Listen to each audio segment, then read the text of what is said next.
Hi, I'm Sophie Sutherland. I am the Director of Communications and Marketing for the Social Progress Imperative. Joining me today, we have Aditi Maheshwari, who is the Director of Climate Action in the Secretary General Climate Action Team at the United Nations. Aditi, thank you so much for joining us. We're delighted to have you. Thank you so much. It's a real pleasure to be here, and thank you for the invitation. No, definitely. I mean, it is a huge year this year for climate. Coming up in November, we have COP26. Obviously, that's got to be on your mind. Big things that we're facing down. Would love to hear a little bit about what your plans are for the summit, what your hopes and dreams are, what success coming off the back of it would really look like. Thanks. So, as you may have heard, but the Secretary General has been saying that this is a make or break year for our planet because climate impacts are getting worse, hitting the vulnerable the hardest, and youth will be the most impacted over their lifetimes. And the science is also very, very clear. We need to limit warming to temperature increase to 1.5 degrees Celsius. We're already at 1.2 degrees Celsius, so fast running out of time. That means that we need to reach net zero emissions by 2050, which to get to that, we need to have, this is going to require cuts of 45% in emissions globally this decade by the end of 2030. So we know that this is actually doable, and the IEA's recent report on net zero emissions does signal that it's doable, that the technologies are there, that the economics is there, but more needs to be done to scaling it all up. And that scaling up effort is going to require a huge step up in ambition and action across three pillars. We need to see movement on the cutting of emissions, across building resilience and adaptation, and lastly around finance. And all of this needs to be underpinned by climate justice. From our perspective, fortunately, the world already has the framework within which to operate, the Paris Agreement, which requires countries to ramp up their national commitments every 5 years. This year is such a year, and this is why COP26 in Glasgow is so critical. How optimistic are you feeling about that? I mean, you sounds like you feel full of hope, and that the COP is going to make this happen. Are you really feeling that optimistic about our chances right now? Well, we're seeing movement. This time last year, 30% of the world was covered, 30% of emissions were covered under net zero emissions targets. Now, this year, we're already at 73% of global emissions being covered by net zero emissions targets and so there is movement. The direction of travel is there. We're also starting to see that positive movement from the G7. The recent commitment that they put in place to end international coal financing was really welcome, and it's something that the Secretary General has been calling for over several years. And so we are getting to I think we're approaching a point where that domino effect is in place. Fingers crossed, but that's what we're hoping for. Well, we are right ahead of G7 right now. Obviously, there's a lot of discussion about building back post-COVID, and we want to ensure not just an inclusive growth back, but also a sustainable one. And that's been something that leaders have been talking about a lot. What do you think? What would be an acceptable resolution for you from your point of view coming out of G7? And what would be completely unacceptable? So I'm going to focus on the positive. And as I said, that commitment that's already come forward on ending international coal financing is really, really positive. And that's something that, we'd like to see other countries all step up and do the same. But it's crucial now that the G7 and all major economies also shift their subsidies from fossil fuels to renewables to sort of help accelerate that shift away from coal. I think it's really essential that we, and the Secretary General has been also calling for this, that we need a breakthrough this year on building resilience and adaptation. And we need, for that to happen, we need the G7 to sort of really step up and deliver on that 100 billion commitment in public finance that was made over a decade ago. So we really do need that public finance piece to step up. And then in addition, we what is going to be really critical to a breakthrough on adaptation and resilience is making sure that half of all climate finance goes to resilience and adaptation. So we need the G7 to step up at least on those three things, in addition to what they've already signaled on the whole thing of international coal finance.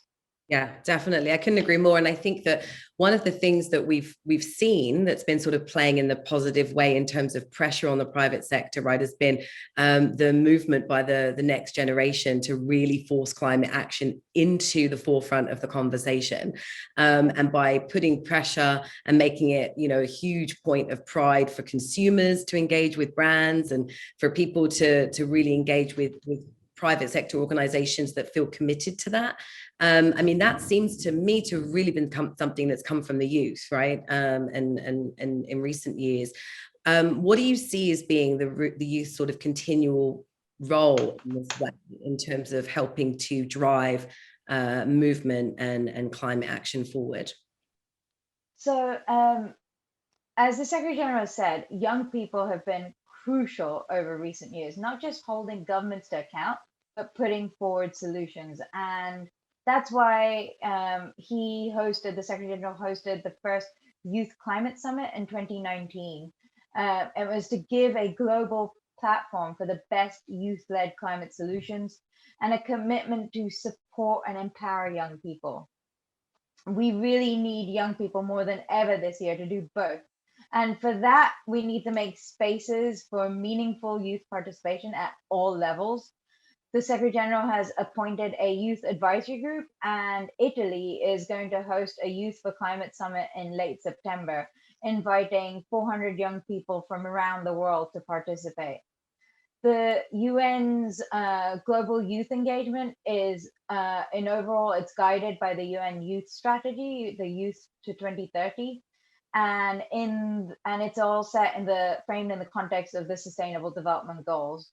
The UN has acknowledged that young people play a critical role towards achieving both the Paris Agreement, and really we stand in solidarity with them. We support and encourage the youth to continue to be the champion and for safeguard, and they're safeguarding their futures.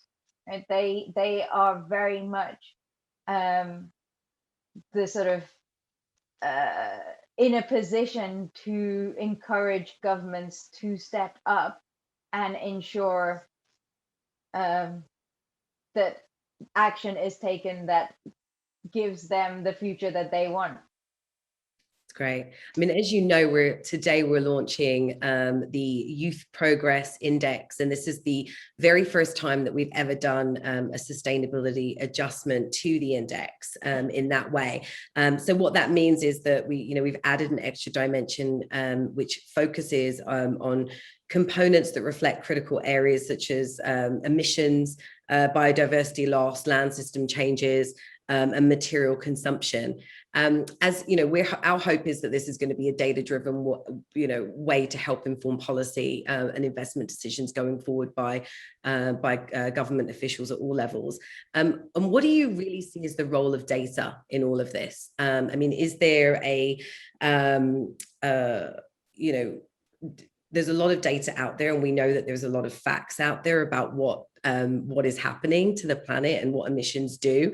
But what do you see as being like the hope for data to be able to really help inform policy decisions?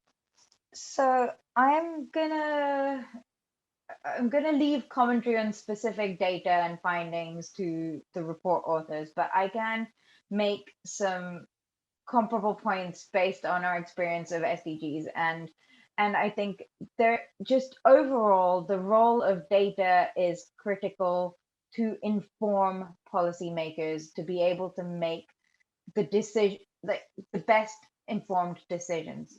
Data on impacts, data on risks, data on sort of exposure, data on vulnerability. Those kinds of data are critical for policymakers to be able to integrate climate risk into their policy decision making, into investment decision making, into procurement and budgetary decision making, all of which then ultimately impacts how we roll out resilience and adaptation and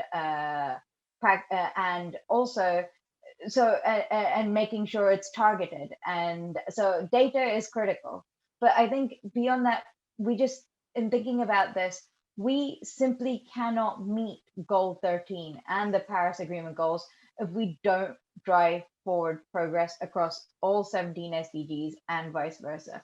And we need to make sure that we have data to underpin that progress and also to measure and track progress. We can't it's not just informing what needs to happen, but also to be able to see what has been happening and where the gaps are and where we need to step up.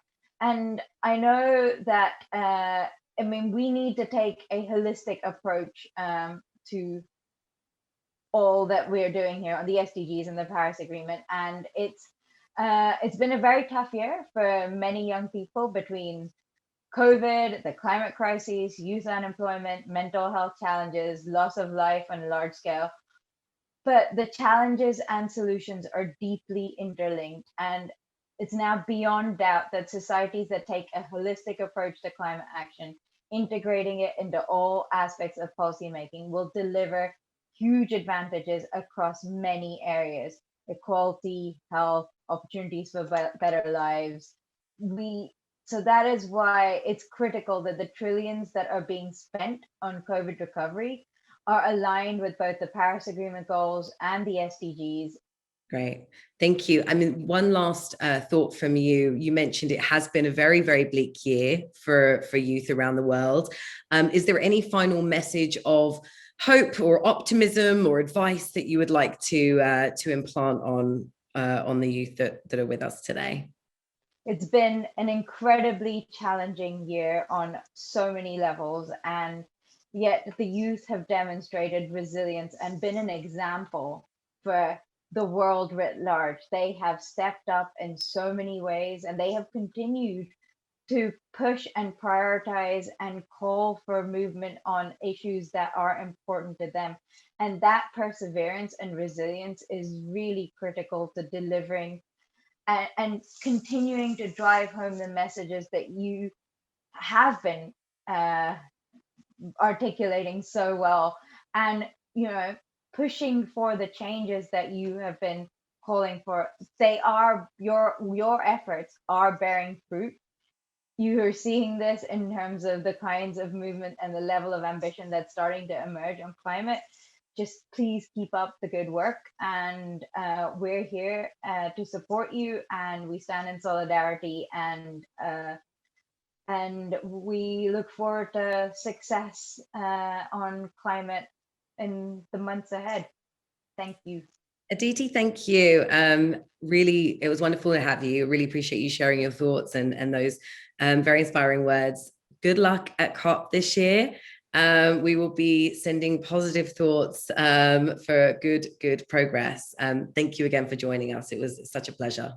Thank you so much for having me. It was great to be here, and good luck with the rest of the meeting. Thanks.